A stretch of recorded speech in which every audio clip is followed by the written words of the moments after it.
Hey everyone. Before we begin, let's agree that throughout the history of art, there have been artists whose appearances changed drastically, and artists who made minor adjustments, and then there's Michael Jackson. The man whose public life, his face, his nose, his skin, became an open media battleground, a battle that lasted for more than 20 years. But the real question is, when did it all begin? And how did these changes turn his artistic career upside down? In 1979, Michael had his first cosmetic surgery, a simple nose job due to an accident. It was supposed to be a routine procedure, a repair. Doctor, just give me back my old self. But, because fate loves drama, the surgery didn't go as planned. The result?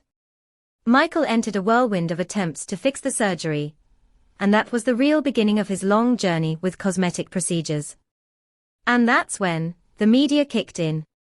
The newspapers started doing something brilliant called analyzing Michael's face month by month. As if the man were public property, and the public had the right to know every millimeter that shifted from his nose. But scientifically, not all the changes in Michael's face were due to surgery. Some of them were due to the progression of his skin condition, vitiligo. Vitiligo, a disease that causes the skin to gradually lose its pigment, and Michael kept it hidden for years. The interesting thing is, he had to use skin lightening creams to even out his skin tone, because the patches were becoming more noticeable in his performances. The media said, Michael is trying to bleach himself. The truth? He was trying to hide a disease, not conceal his identity. The changes in Michael's face weren't just cosmetic. No, they had a huge psychological impact. The man was already suffering from body image issues due to his father's comments about him as a child. Your nose is big. You're not as handsome as your brothers. This kind of talk creates internal drama for any child.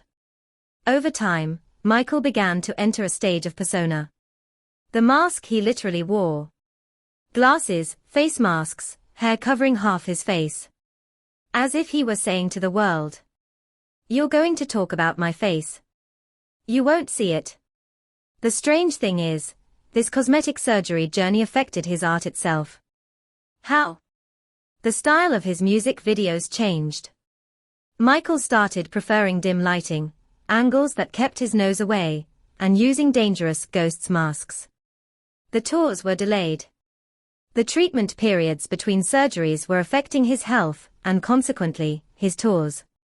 The media hijacked the story. Instead of people talking about his music, they started talking about his nose, his skin, and his cosmetic surgeries. At a certain point, Michael himself said a sentence that summed it all up. If you focused on my music as much as you focus on my appearance, you would hear something much greater. Ultimately, Michael's journey with cosmetic surgery isn't just the story of an artist changing his looks. It's the story of a human being, born with extraordinary talent, but who lived in a harsh light. A light that reveals every flaw, magnifies every detail, and suddenly turns the whole world into plastic surgeons. Michael is gone, but the controversy remains. And the undeniable truth is, no matter how his face changed, his music never changed. And to this day, it speaks for him.